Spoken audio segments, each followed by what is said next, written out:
네, 이제 R 프로그래밍 관련해서 몇 가지 용어를 살펴보겠습니다. 콘솔은 아까 말씀드린 것처럼 이 콘솔 여기 명령을 입력하는 창이 되겠고요. 코드는 R 프로그램 변수나 제어문의 모음이고, 오브젝트는 뭐 다른 프로그래밍 랭귀지도 같지만 그 값을 저장하는 장소, 그리고 어떤 값에 대한 타입, 데이터 타입이 되겠죠. 숫자인지 문자인지. 그리고 그 값을 저장한 공간의 타입도 있습니다.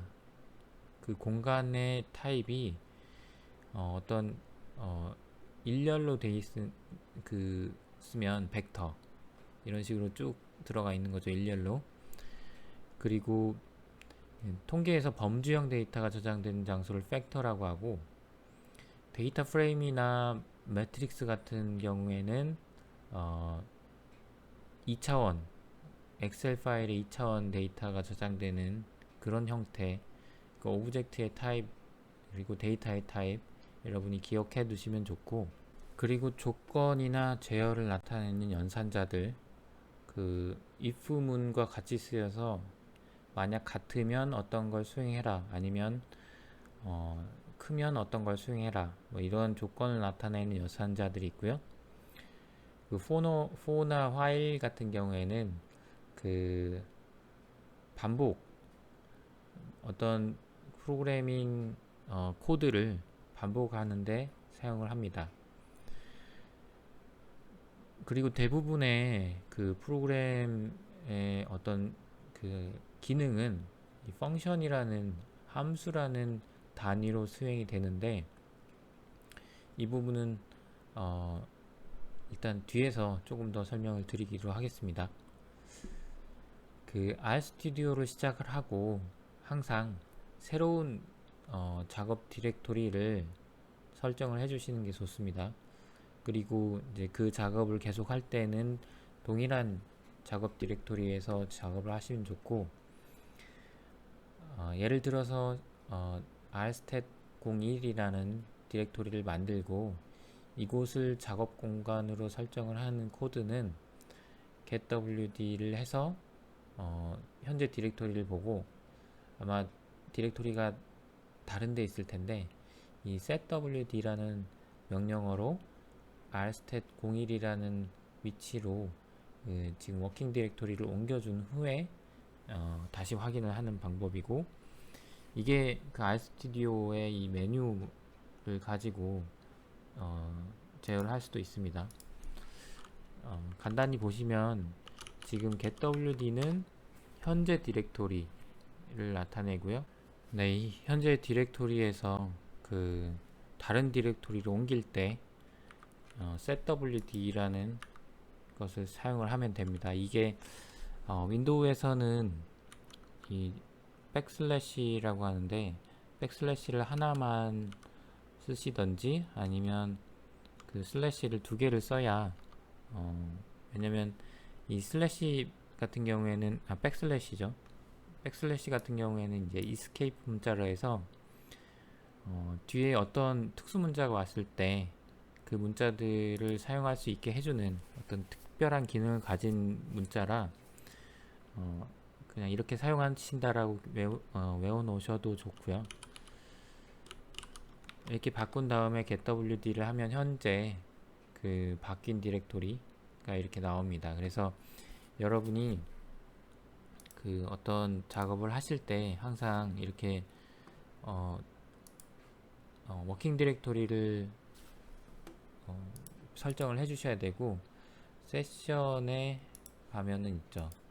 세션에 set working 디렉토리를 가시면 choose 디렉토리를 해서 이렇게 마우스 클릭해서 여러분이 선택을 하실 수도 있습니다.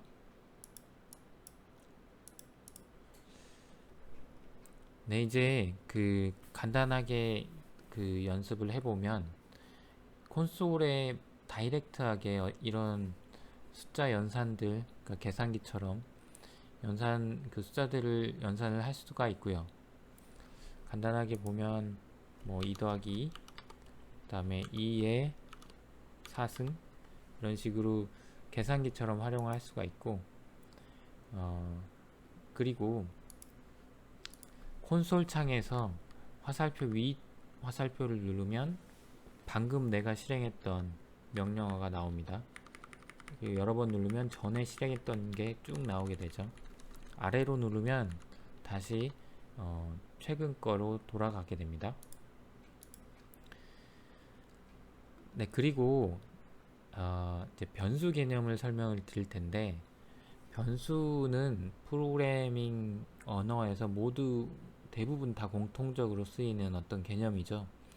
값을 저장하는 공간입니다. 근데 값을 저장할 때 이 assign 오퍼레이터라고 해서 이제 다른 그 언어 같은 경우에는 equal sign을 쓰죠. 근데 특이하게도 그 R 같은 경우에는 이 부등호 표시와 equal 표시를 같이 씁니다. 이 예시에서처럼 이제 x에 2를 저장을 하거나 아니면 이 어떤 연산을 한 후의 값을 y에 저장, 이 문자열을 저장을 할 수도 있죠. 따옴표로 묶은 게 문자열입니다. 그리고 이 변수 이름을 이렇게 길게 좀 가독성이 높은 이름으로 만들어서 사용하는 게 더 유리하고요. 그 변수 중에 그 이제 아무 변수나 우리가 만들어서 이름을 붙이는 건 안 되고, 그 미리 그 약속된 변수 이름들이 있습니다. 그 중에 이제 몇 개가 있는데, 파이 같은 경우에는 3.141599, 그래서 우리가 변수 이름을 가지고 어떤 작업을 안 했는데도 파일을 써보면 이렇게 미리 어떤 값이 저장이 돼 있죠. 변수의 이름은 이제 문자나 숫자, 그리고 언더바, 점 등으로 보통 구성이 되는데, 그리고 대문자가 구분이 되고요.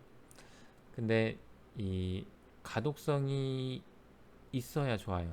그러니까 의미가 있는 변수 이름을 써야 나중에 코드가 길어졌을 때 유지보수가 편하죠. 이렇게 쓸 수 있는데, 여기 있는 변수들은 좀 이름이 긴 편이죠. 그리고 자동 완성 기능이 있습니다. 그래서 RStudio의 기능인데, 탭 키를 누르면 자동 완성이 됩니다. 그 콘솔 창이나 아니면 이 편집 창에서 이 플랫이라고만 쳐도 이 아래 리스트가 뜨죠. 이걸 화살표로 하거나 이제 엔터를 누르거나 탭 키를 눌러서 실행을 하면 되고요. 바를 누른 다음에 아무것도 안 눌렀는데도 이제 요즘은 뜨는데, 옛날에는 잘 안 뜨면 탭 키를 누르면 떴습니다. 이제 데이터의 타입입니다. 데이터의 타입인데, 어떤 데이터의 타입이냐에 따라서 변수에 저장되는 그 모드가 달라지는 거죠. 그래서 보통 그 한 4개 정도로 나눌 수 있고요. 숫자, 그 다음에 논리형, 그리고 문자, 널.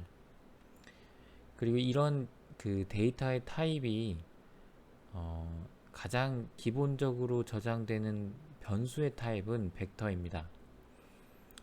이 벡터라는 거는 보시듯이 그 여러 개의 값들이 하나의 변수에 c라는 함수로 묶여서 저장이 된다고 보시면 돼요. 행렬 어레이라고 보시면 됩니다. 1차원 어레이죠. 그래서 c는 combine 펑션이라고 보면 되고, combine 펑션은 이렇게 문자열이든 숫자든 여러 개의 숫자를, 여러 개의 값들을 하나의 변수에 저장을 해줍니다. 그래서 자연스럽게 그 이 한 변수에 들어가 있는 어떤 특정 요소를 찾고 싶을 때 인덱싱을 하는 거고, 인덱싱은 대괄호로 일단 해당하는 숫자 포지션을 넣어주면 되고요. C나 뭐 파이썬이랑은 다르게 인덱싱이 1번부터 시작이 됩니다. R은. 그래서 제일 앞에 첫 번째 숫자가 1이고요. 그 마지막 숫자는 여기는 4가 되겠죠. 그리고 콜론은 1부터 3까지, 그리고 컴바인 펑션으로 1번, 2번, 4번 인덱스를 쓸 수도 있습니다. 자, 이제 함수를 배울 텐데요. 함수는 기본적으로 이런 형태를 가진다고 보시면 되겠습니다. 함수의 이름, 그리고 어사인먼트, 펑션이라는 키워드가 들어가고요.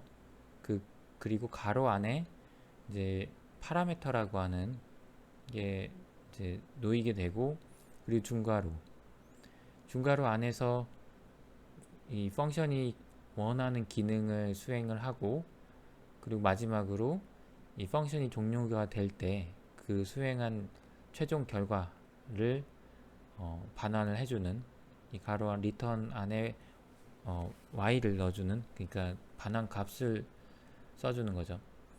이런 형태는 여러분이 외우셔야 되고, 이렇게 함수를 만들면 이제 다음부터는 이런 식으로 my_sign 해서 사용할 수가 있습니다.